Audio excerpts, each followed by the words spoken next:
kalau negara ini kemudian mengapresiasi mereka dengan mengangkat mereka sebagai duta perdamaian, ini juga mereka ya kalau toh ada mungkin kekhawatiran apakah mereka kembali lagi dan sebagainya, dengan mereka menjadi duta perdamaian diapresiasi oleh negara, mungkin mereka berpikir panjang untuk kembali lagi di suasana mereka yang kemarin.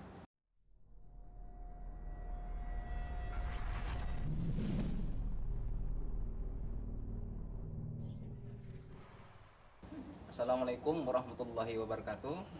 Kembali bersama saya dalam bincang-bincang Islam kita. Saat ini hadir di tengah-tengah kita salah satu narasumber yang sangat menarik. Beliau Direktur Wisdom Institute, Bapak Lukman Said Tahir. Abang bisa cerita singkat tentang motif dari sebuah gerakan di situ atau dari kemudian tindakan, apa sih menjadi target utama kelompok-kelompok teroris, terutama pelakunya tersendiri? Iya, jadi gini, Indonesia ini seksi bagi kelompok transnasional atau ideologi transnasional. Kenapa Indonesia ini seksi? 230 juta umat Islam yang ada di Indonesia ini itu menjadi rebutan bagi terutama kelompok-kelompok ideologi transnasional. Ibarat seorang wanita, dia wanita yang sangat cantik. Inilah yang kemudian kenapa Indonesia itu begitu menjadi daya tarik lah, karena ada 230 juta umat Islam. Nah, dengan 230 juta umat Islam ini, mereka berupaya untuk melakukan mencari daya tarik lah untuk mengembangkan atau melakukan semacam pengkaderan radikalisme maupun terorisme yang bagi mereka itu pasti mereka bisa lakukan. Dan kita bisa lihat bahwa sejak pengeboman WTC misalnya, itu kan yang bermain adalah Al-Qaeda. Nah, 1 minggu setelah pengeboman itu di Asia Tenggara itu dilakukan pertemuan yang disebut dengan Pan Asia. Jadi kelompok-kelompok ideologi transnasional itu membentuk semacam komunitas, di mana komunitas ini dipersiapkan untuk menjaring lah yang kira-kira 230 juta umat Islam ini. Gerakan yang transnasional itu kan ini Bang, secara otomatis ada motif dari sebuah gerakan di situ. Dalam satu konteks misalkan jihad, ya, atau kemudian ada motif jihad kemudian yang bisa dibilang adalah sebuah tuntutan dalam ajaran agama. ya. Abang gimana melihat persoalan ini? Ini kan seolah-olah ini kan teroris menggunakan jihad itu sebagai dalil untuk melakukan kekerasan. Tapi kan langkahnya kan salah. Iya.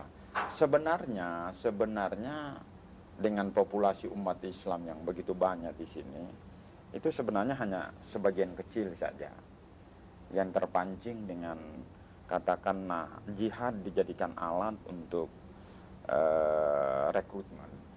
Itu sebenarnya. Jadi karena itu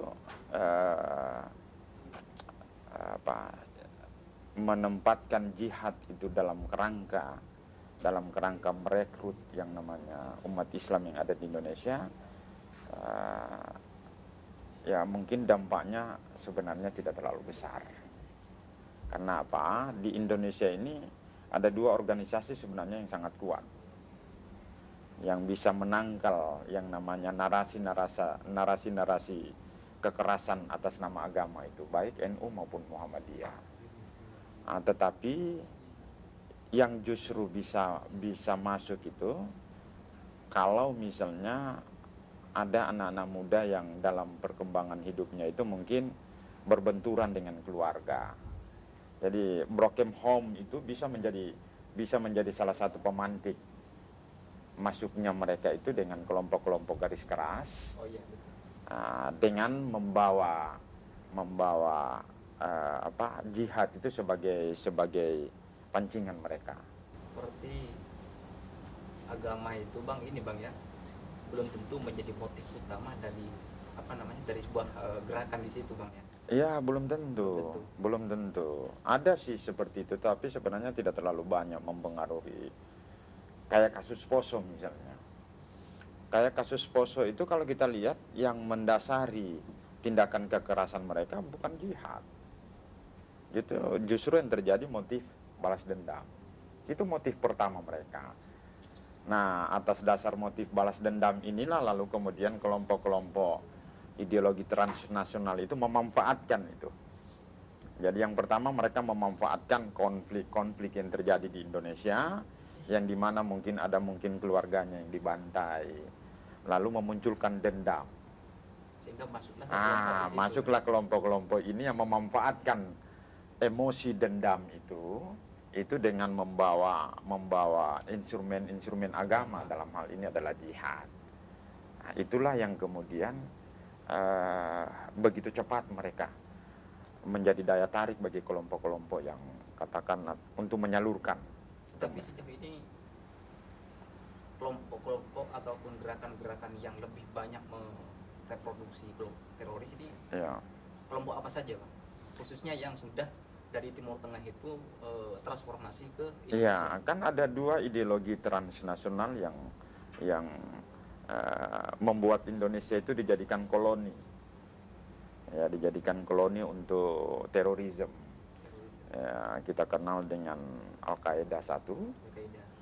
Dengan jaringan ke bawahnya itu, kalau di Indonesia itu lahirlah yang disebut dengan sayap atau sel-sel Al-Qaeda itu yang disebut dengan Jamaah Islamiyah. Lalu ideologi transnasional yang kedua itu adalah ISIS. Nah, jaringan sel-sel radikalisme dan terorisme itu muncul yang namanya JAD, Jamaah Ansarud Daulah.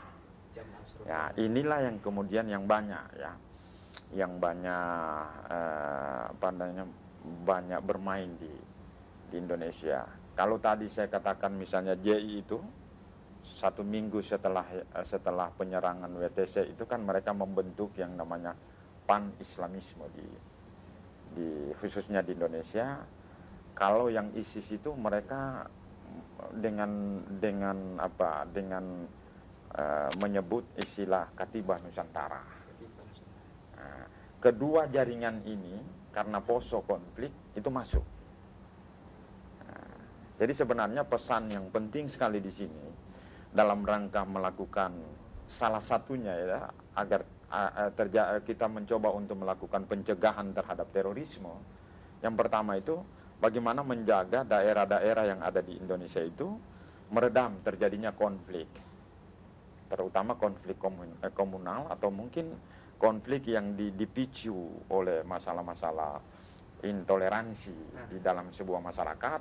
Inilah yang kemudian akan berpotensi masuknya ini kelompok-kelompok baik itu ISIS maupun Al-Qaeda menjadi lahan subur.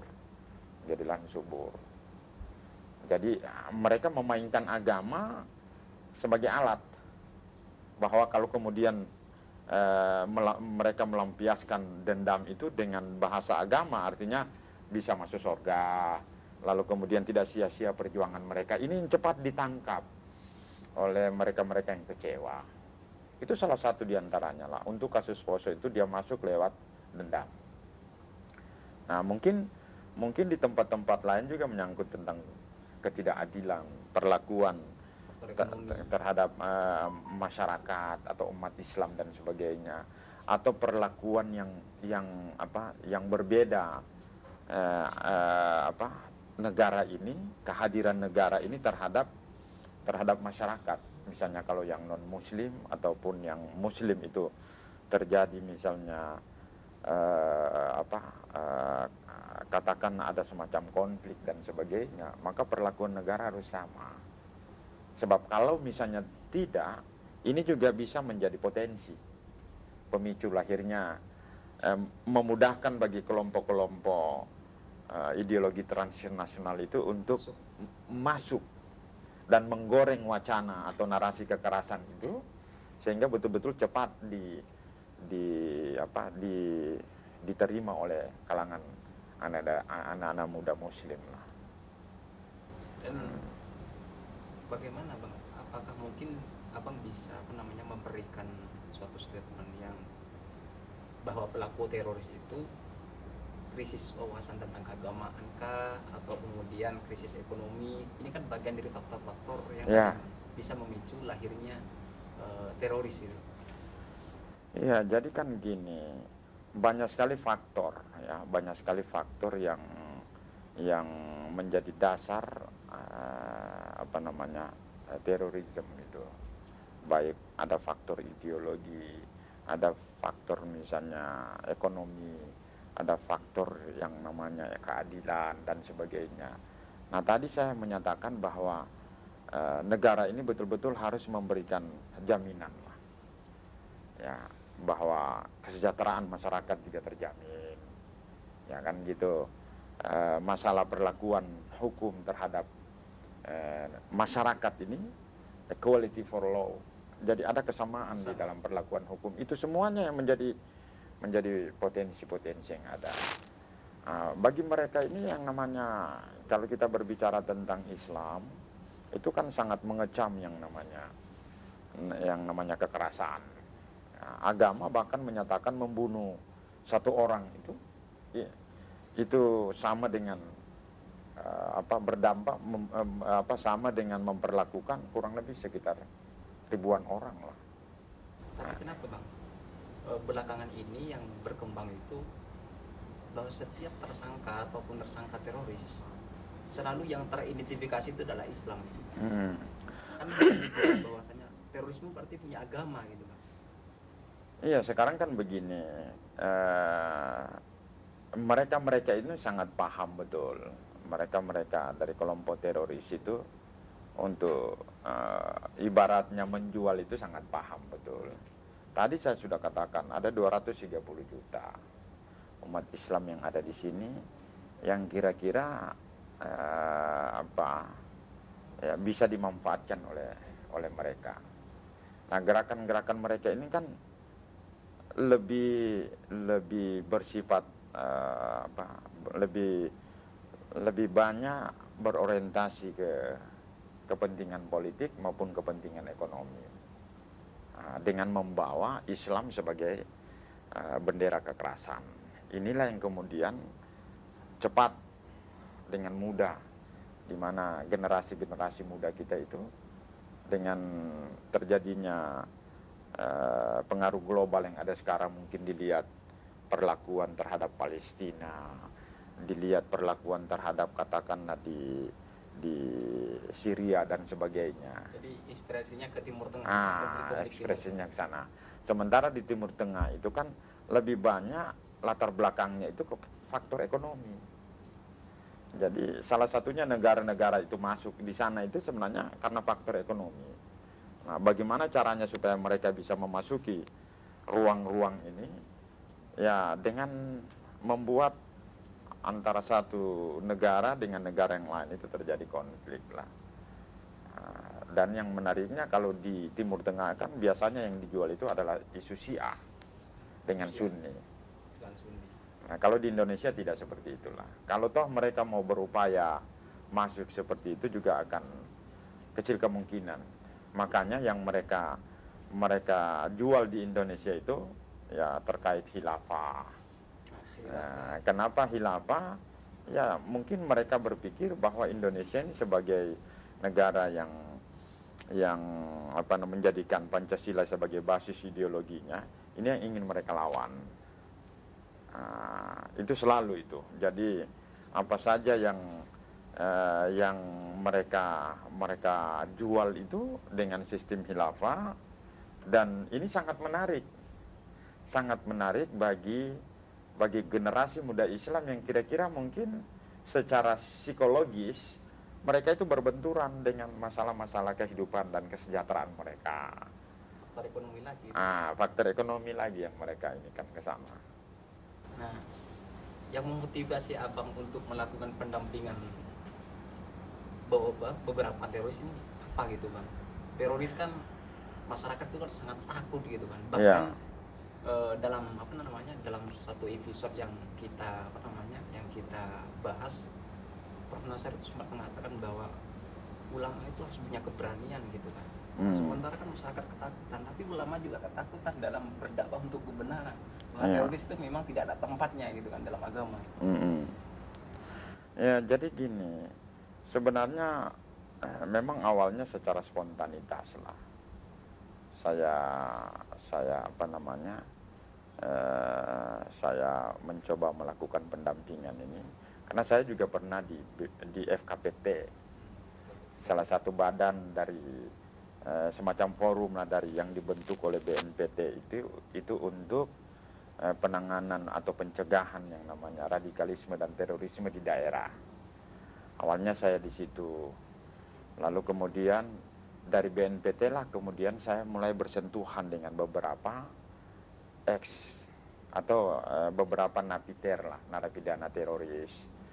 Nah, setelah saya bersentuhan dengan mereka, lalu kemudian saya berpikir ada semacam gap yang terjadi antara misalnya BNPT dengan mereka para napiter ini. Dari beberapa kali saya berdiskusi dengan mereka, nah sehingga saya mencoba untuk mengambil inisiatif karena saya dosen di IAIN Palu.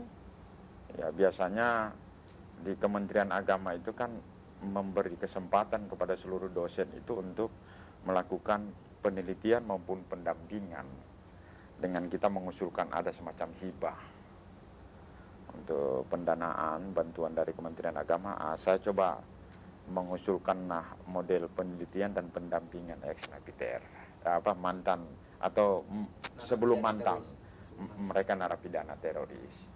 Alhamdulillah direspon oleh Kementerian Agama. Lalu saya coba untuk ya kurang lebih hampir sekitar 7 bulan saya bersama-sama dengan mereka di penjara. Jadi di penjara sana saya bersentuhan dan saya tidak masuk lewat ideologinya. Kenapa saya tidak masuk lewat ideologinya? Karena saya tahu bahwa dari hasil wawancara saya dengan mereka selama di penjara itu, semuanya punya pandangan yang sama bahwa mereka melakukan tindakan kekerasan itu motifnya karena balas dendam. Nah, karena motifnya masalah balas dendam, maka ini problem psikologis. Nah, karena dia problem psikologis, maka saya coba mendekatinya lewat pendekatan psikologis. Nah, dalam pendekatan psikologis inilah saya kemudian berkenalan dengan karya-karya John Horgan. John Horgan ini dia ada salah satu bukunya Psikologi Terorisme. Di sanalah saya coba baca, saya coba pelajari, dan saya melihat konsep dia cocok dengan dengan suasana dan situasi yang ada bagi narapidana teroris yang ada di Poso. Disitulah makanya saya lebih kepada istilah bukan deradikalisasi tapi disengagement. Lebih ke sana proses pelepasan mereka itu. Jadi ya insya Allah besok nanti saya akan menjelaskan itu bagaimana proses-proses pelepasan itu terhadap mereka narapidana teroris. Jadi mindsetnya yang kita rubah dulu. Mindsetnya yang kita rubah. Jadi bagaimana kita membuat mereka percaya dulu dengan saya. Saya belum menyinggung sama sekali ideologinya. Pendekatannya memang lemah lembut. Ya, lemah lembut. Jadi ibaratnya kan begini, mungkin sederhananya begini. Kalau kita misalnya senang dengan seorang gadis, ya, tetapi kita berbeda pendapat dengan dia, berbeda pikiran dengan dia, maka kita tidak melihat pendapat atau pikiran yang berbeda. Buat gadis itu jatuh cinta dulu dengan saya. Biar dia jatuh cinta. Kalau dia udah jatuh cinta, baru kemudian berarti kita mulai meyakinkan ke yang bersangkutan, membangun trust dengan dia. Nah, setelah ada trust itu, lalu kemudian kita mulai dan ada yang menarik jadi gini. Di trust itu yang dibutuhkan sebenarnya kita melebur diri dengan mereka. Jadi sebelum sampai kepada yang namanya trust itu, kalau di konsep teori yang saya kembangkan itu ada yang namanya Vestehen. Vestehen itu saya ambil dari teorinya Weber. Nah, Max Weber, kita melebur diri dengan mereka, kita berempati dengan mereka. Dan yang paling terpenting di situ listening actively. Kita lebih aktif mendengar. Lebih banyak kita mendengar dengan curahan hati mereka, kita batasi interupsi, kita batasi kesan untuk menggurui dan sebagainya, itu kita batasi semuanya. Itu dari situ nanti akan muncul yang namanya trust. Ada kepercayaan kita dari mereka.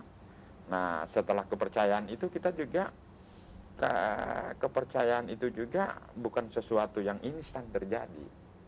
Jadi mereka yang para mantan teroris ini, itu mereka akan menguji juga kita, Jadi selama dalam penjara itu saya lebih banyak mendengar. Untuk pendampingan ini kan ini Bang, tentu kan supaya ada perubahan mindset dan segala macam. Salah satu mantan narapidana teroris ini yang ikut ini apakah dari mantan narapidana teroris yang dari kelompok ISIS atau jamaah itu? Jadi gini, jadi kan ada beberapa tahapan. Saya 7 bulan di penjara dengan mereka, hanya mendengar saja keluhan-keluhan mereka, curahan hati mereka, hanya mendengar semuanya. Dan setelah mereka keluar dari penjara, sudah terbangun juga trust di sana. Sudah terbangun trust dengan mereka. Lalu kemudian setelah mereka keluar dari penjara, mereka datangi saya, melapor. Alhamdulillah kita sudah bebas. Kira-kira apa yang kalau kemarin di penjara kita diperlakukan seperti ini, kira-kira setelah keluar dari penjara apa yang kami harus lakukan. Nah, itulah yang kemudian terpetik dengan saya melakukan pendampingan.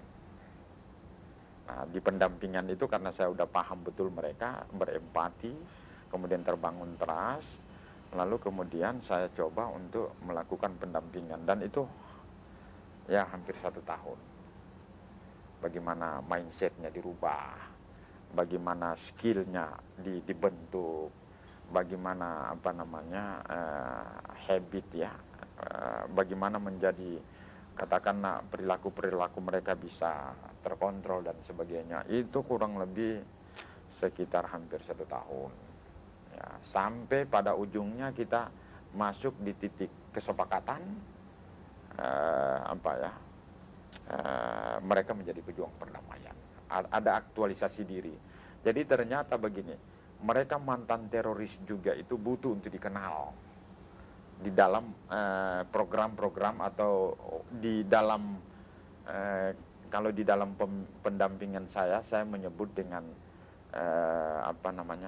menulis naskah baru. Jadi kalau naskah lama mereka itu adalah teroris, naskah baru itu mereka rumuskan itu menjadi KPP, Kafilah Pejuang Perdamaian. Nah, kadang mereka bertanya begini. Bisa dibilang gerakan hijrah. Itu sudah hijrah itu mereka. Sudah hijrah. Tapi hijrah belum dalam pengertian kepalanya. Karena gini, filosofi pendampingan saya itu sebenarnya ada 3. Yang pertama trust, yang kedua hand, dan yang ketiga head. Nah, jadi dari trust kita sudah ada, kemudian hand itu menyangkut skill, kita ajarkan ke mereka. Itu juga tergantung dari hasil penelitian saya pertama. Jadi saya nanyakan ke mereka masalah utama yang kalian hadapi ketika misalnya keluar dari penjara itu apa. Hampir rata-rata itu masalah perut. Nah, masalah perut ini bagaimana kita ubah mindset juga mereka, karena setiap misalnya ada kegiatan dengan mereka selalu duit, itu juga menjadi tantangan tersendiri bagi saya. Sementara saya ini ya meneliti apa adanya, ya kan begitu. Nah, bagaimana merubah dari kebiasaan mereka itu yang tadinya diberikan ikan, itu kita rubah menjadi kail yang kita berikan. Nah, berarti skill perlu dibentuk. Kalau toh mereka ini, karena beberapa kasus untuk narapidana, ex narapidana teroris yang ada di Poso, itu mereka banyak yang menjadi kontraktor dan sebagainya. Tetapi keterampilan mereka itu lemah. Maka diajarkan mereka, kalau memang kalian ingin menjadi kontraktor, kira-kira skillnya apa? Bagaimana membuat pelaporan, bagaimana meminta misalnya proyek dan sebagainya. Itu khusus kita latih mereka. Khusus kita latih. Nah, ternyata dengan dengan pola-pola seperti itu, mereka itu kemudian lebih meningkat rasa kepercayaan ke kitanya.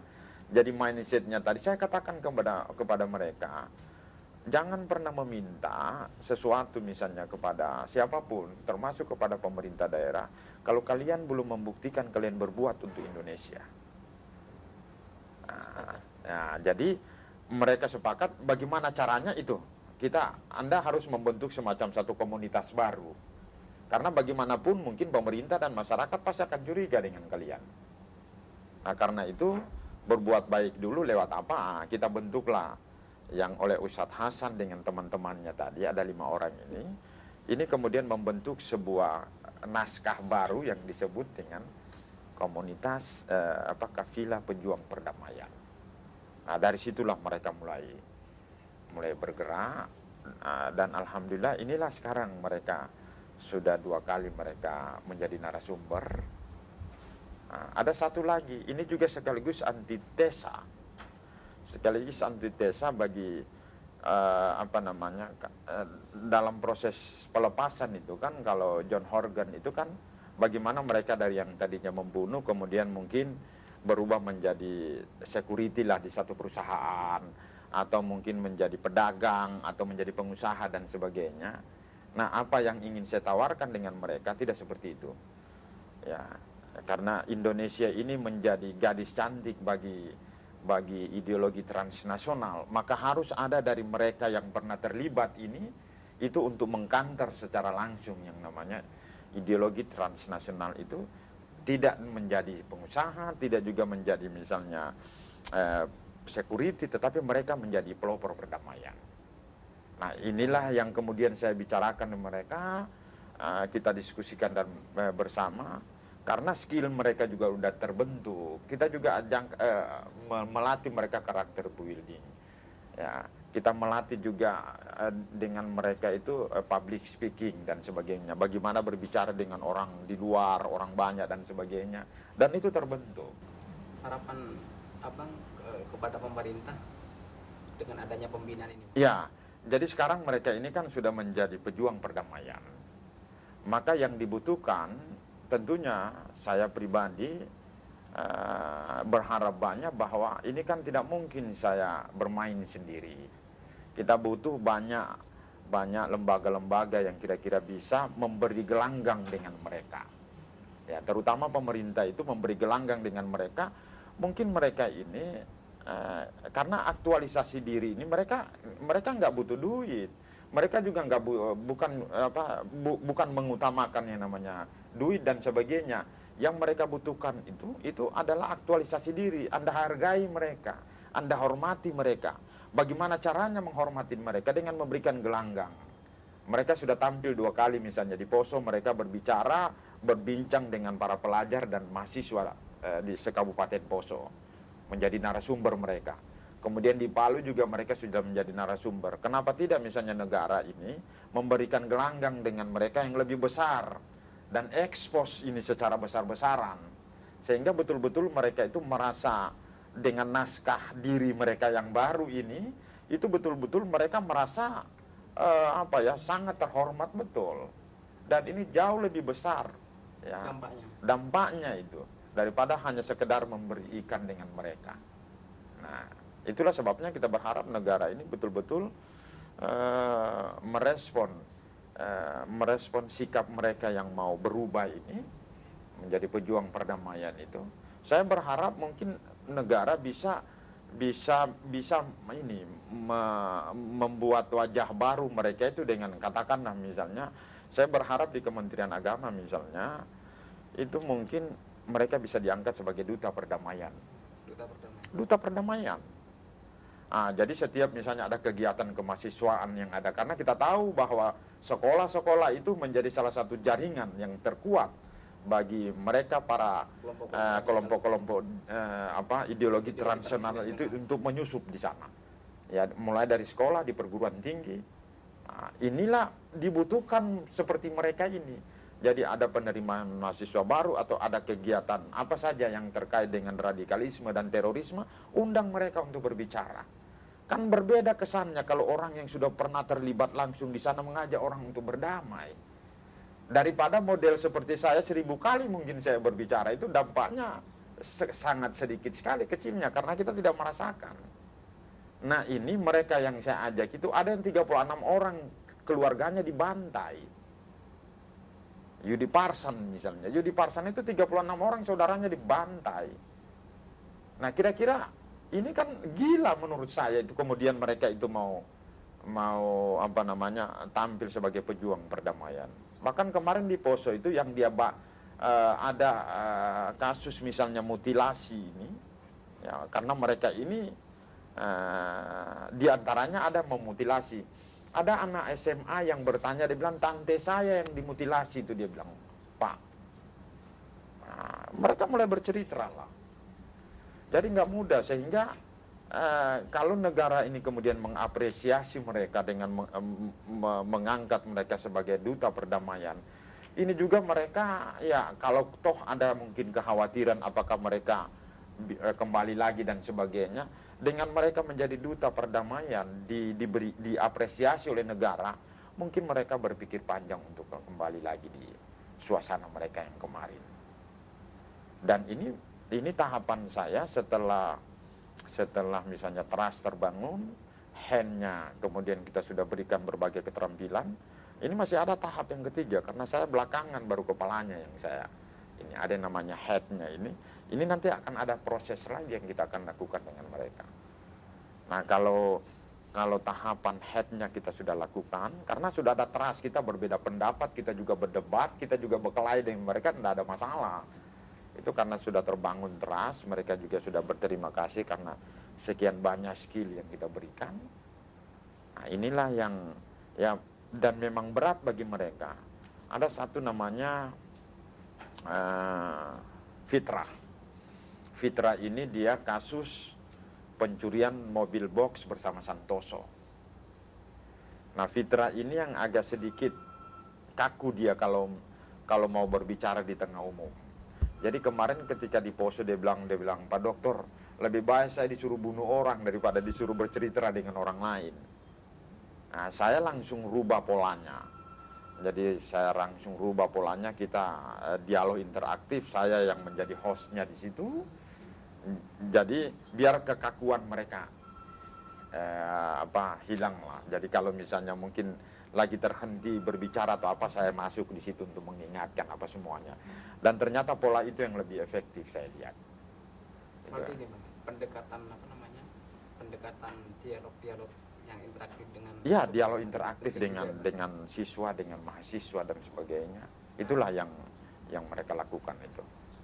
Untuk strategi yang paling efektif untuk menghindari cara pandang masyarakat ini gimana Bang, supaya masyarakat di situ tidak terjebak dalam kelompok mereka, kemudian ideologi mereka, kan masyarakat kan mudah Bang, apalagi masyarakat awam gitu kan. Iya. Jadi masyarakat juga harus pahami bahwa tidak ada orang yang dalam sejarah hidupnya itu tidak berbuat keliru atau tidak berbuat salah. Jangan karena kesalahan yang satu itu lalu kemudian mau digeneralisir kehidupannya secara keseluruhan. Jadi itu masa lalu, ya kan?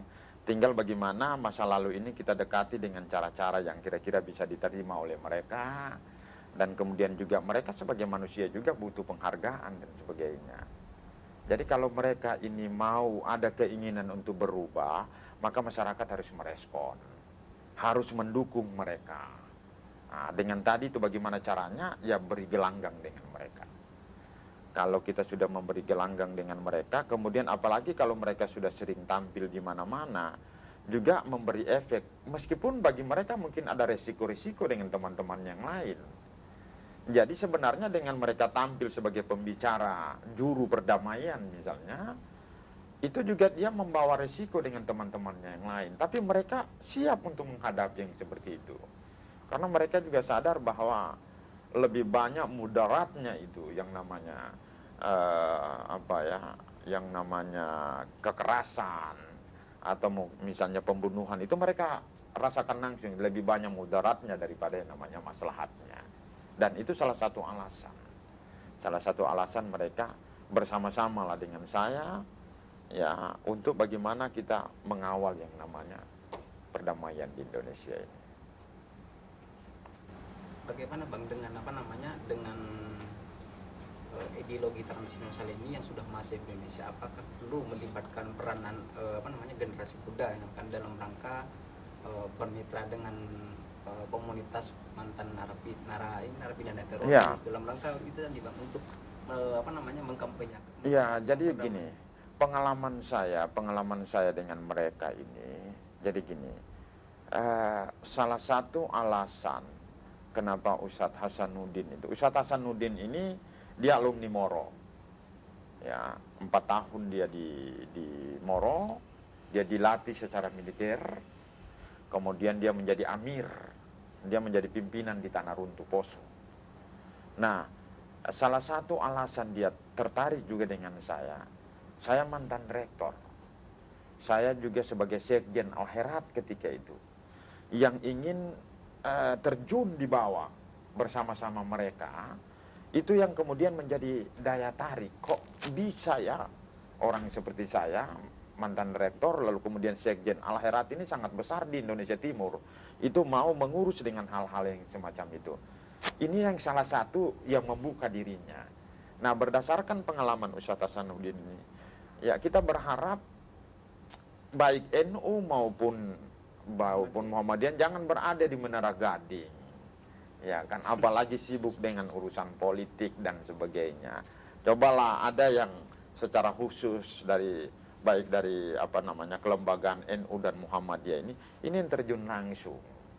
Nah, itu yang kurang dirasakan langsung oleh mantan napi teroris ini, sehingga lebih agresif ini kelompok-kelompok di luar dari 2 organisasi besar yang ada di Indonesia itu yang masuk dengan mereka.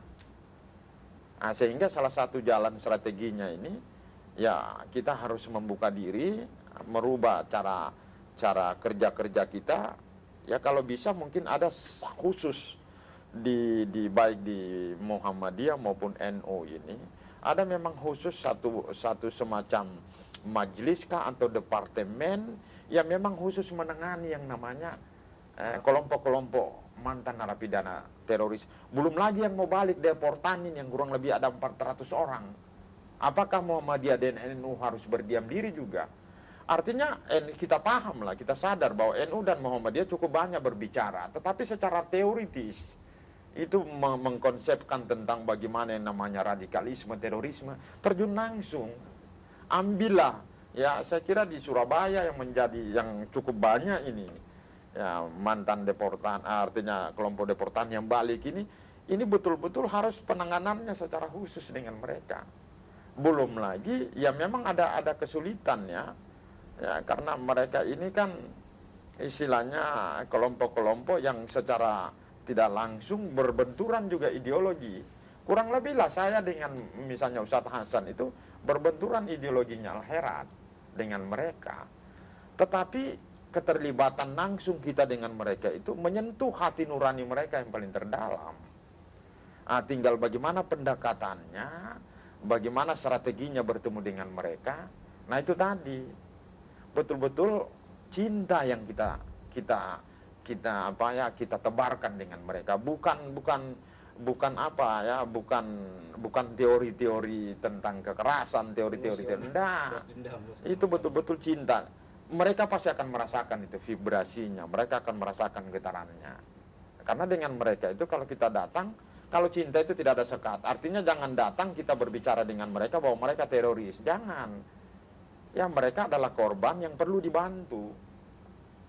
Kalau kita sudah mempersepsikan mereka adalah orang yang kasar, mereka rasakan itu. Itulah yang kadang-kadang sebelum kita memulai sudah ada jarak. ada tembok pembatas. Iya, ada tembok pembatas. Tapi kalau kita betul-betul mencintai mereka, kita betul-betul ingin membimbing, mengarahkan mereka tanpa merasa menggurui dan tanpa merasa kitalah yang paling benar dan sebagainya. Ya kan biasanya kan begitu. Baik NU maupun Muhammadiyah itu klaim kebenaran itu kan mereka sangat tidak sejalan lah. Tetapi jangan hanya di kepala. Coba itu masuk ke hal-hal yang paling mendasar dan cukup banyak dari mereka ini yang apa namanya yang perlu sentuhan langsung. Ya baik NU Muhammadiyah. Kalau kita di Sulawesi Tengah itu terutama Al-Herat itu lewat saya coba masuk itu dan itu sangat efektif sekali.